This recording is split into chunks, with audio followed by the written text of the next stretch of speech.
All right, so since 1967, legendary drummer for the Grateful Dead, Mickey Hart, has been performing and touring for over 50 years. And Rock Band Reviews, of course, is proud to present an interview and a talk with Mickey Hart today at the new Wentworth Gallery located inside the Guitar Hotel at the Seminole Hard Rock Hotel and Casino in Hollywood.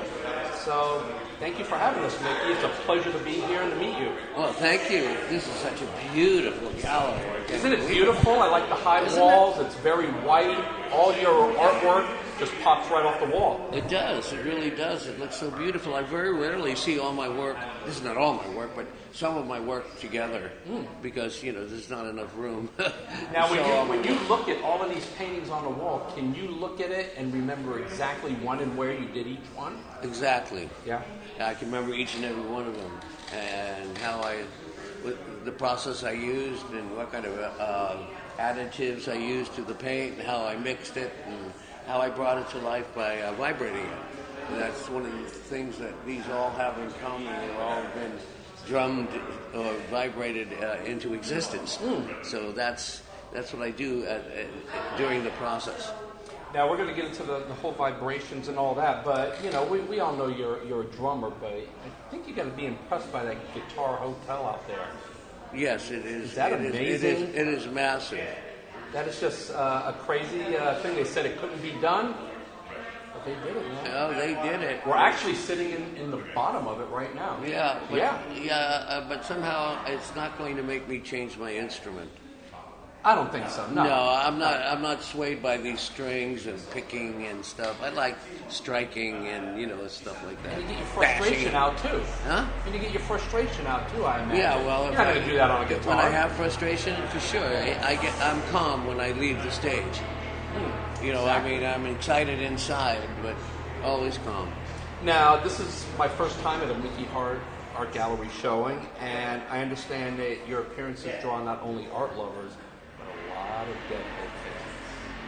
That's got to be exciting. Well, yeah, art lovers is Deadheads could be art lovers. Anybody can be an art lover, but I do see a lot of Deadheads naturally here. But the art is not necessarily Grateful Dead art. Yeah, right. There is some. There'll always be skeletons and roses, in my world, in my consciousness. But these are not really. I think Dead fans that are art lovers will go more towards the skeletons and the drumhead type stuff because it's related to the band. But I think true art lovers will go with all the other things that you do, which are amazing. Now, when did you first develop an interest in art, or was it something that was just naturally in your DNA? It's a good story. Actually, my daughter, at birthday, I was looking for toys. She was very young at the time, and I went to a toy store and bought some stuff. And then on the way out, I just saw this art kit, and it was gouache, which is a gum Arabic-based paint. And I had nothing. I knew nothing about anything, but that was my first encounter with paint. Was in a process called gouache. So that was my first encounter with it, and I started this is a hobby at night.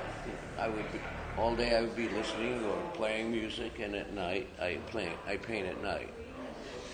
So that was my first, and then that led to another, and it's been like 15, 20 years now. But they were never meant to be exhibited or anything. I just did this originally as a hobby until I started learning the language of the paints. And then I began to really, well, you got to be create pleased something that of great people beauty. can see the work that you do in private. Yes, this is my visual component to my life, as opposed to the sonic, which is a large part of my life. But this is what it looks like in my head.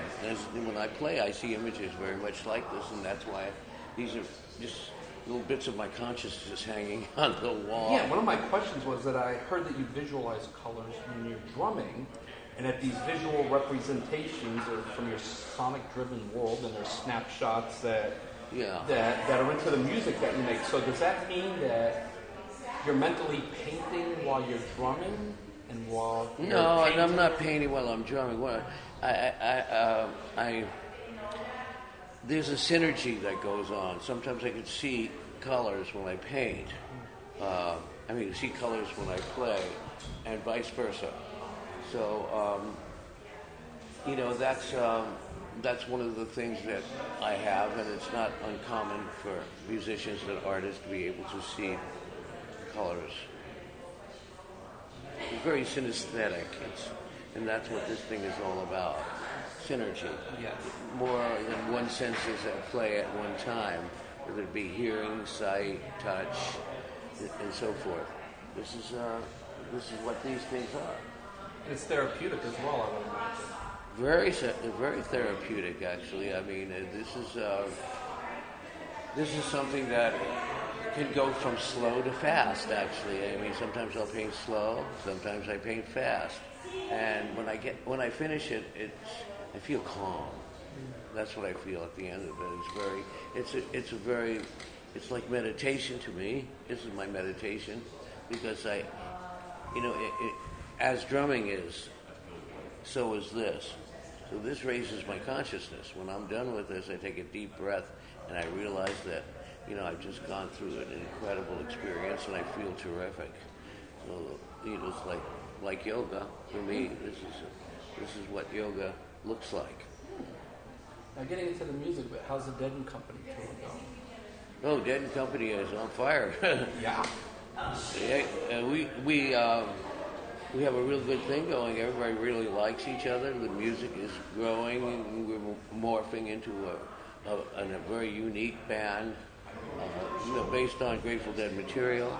Which we are the Grateful Dead. I mean, three of us, so it's really hard to play something something different. I'm going to play Bon Jovi. No, I can't play it.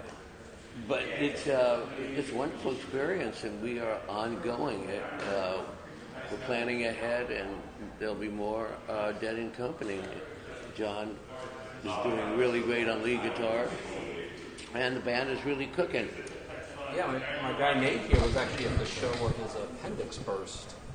Oh, really? Yeah, he was at that show, and we need you back here in South Florida. Yeah. Some tour dates. Was it? And then we made that show up. Yeah, they made that show up. Yes, we did. February, yeah. I was in the GD50 shows too. That was absolutely crazy weekend. Afterwards, I saw Bill Murray running around picking up trash on the floor. Where? At the... in Chicago. Oh, yeah, Bill was picking up trash at the end of the show. Bill's an old buddy. Bill's trippy, man. Bill Murray is he's a funny guy. He's really like that in person, too, We used to hang together with Belushi, Aykroyd, Bill Murray, Al Franken. Oh, wow. Yeah, we were all... Whole Saturday Night Live gig going on there. Yeah. We woke up a lot of mornings. We turned the clock a lot of times. I'm sure. Now, I was at a show a few years ago and just was awed by the different generations that you see. You see the grandfather, and you see the son, and you see their kids at the show. Does that just flip you out that the younger generations are coming to the shows? What do you think it is about Dead music that is affecting the newer generations? I think it's community. One of the things is they all come together in peace and they have a very safe place to enjoy themselves, whatever they do, and in the music. I think it's also the songs. Mm-hmm. The songs have, the Robert Hunter songs, Hunter Garcia songs, are just, they're timeless. Yeah. And it's wonderful to see the kids, mouthing the words perfectly, and they weren't even alive when the Grateful Dead ended. So how do you skip generations? Well, I guess a lot of things are involved. And so we have the formula down. It just happened that this band was able to ring that bell. A lot of things, the confluence of a lot of things coming together magically, sort of. We certainly didn't make this all happen. We played music, and a lot, and so we influenced a generation, and then they passed it on to their kids and their grandkids, and it was the best thing sometimes in their life. They've met their wife or husband at one of these shows and had a family, and all kinds of things happen in Grateful Dead and Dead and Company shows. the emotion is overwhelming, sometimes almost too much, because, you have to get in the flow of things. When you hit the stage, you have to be ready to, play music and also be able to interact with the audience simultaneously. So you have to be calm, and yet you have to be energized and excited and feel the crowd. And that's what we do. We measure the spirit of a crowd, and play like kind of like we feel, like they feel, like we feel collectively. So it's good. I mean, we don't talk about it. It's one of those things that are not talked about. It's just understood. It's again, it's synergy. It's all about that. Yeah, it's going really well. Good. Now, final question, with all your accomplishments, both in your personal life and in the entertainment world, what's next for you? If there's something else that's out there that you need to do. What I'm doing is we're doing a lot of studies with rhythm in the brain. Mm-hmm. So neurologic function is really important to me, and what drumming does and what music does, vibration does to the brain. And so that's the next frontier. It's not just that, but it will be all of this as well. I mean, I try to have a life that's whole, that makes me feel whole. And part of it is the discovery of what music and rhythm specifically does to the nervous system, because I think there are cures and remedies involved in this. It's medicinal. Mm-hmm. Work with Oliver Sacks and Institute of Neurologic Function, and a lot of places that are studying how rhythm affects the brain. That's really the next horizon, trying to crack the code, and that's really what I'm after is that. We're certainly looking forward to any findings you may come up with, and again, it's a pleasure to speak with you and meet with you today. It's an honor.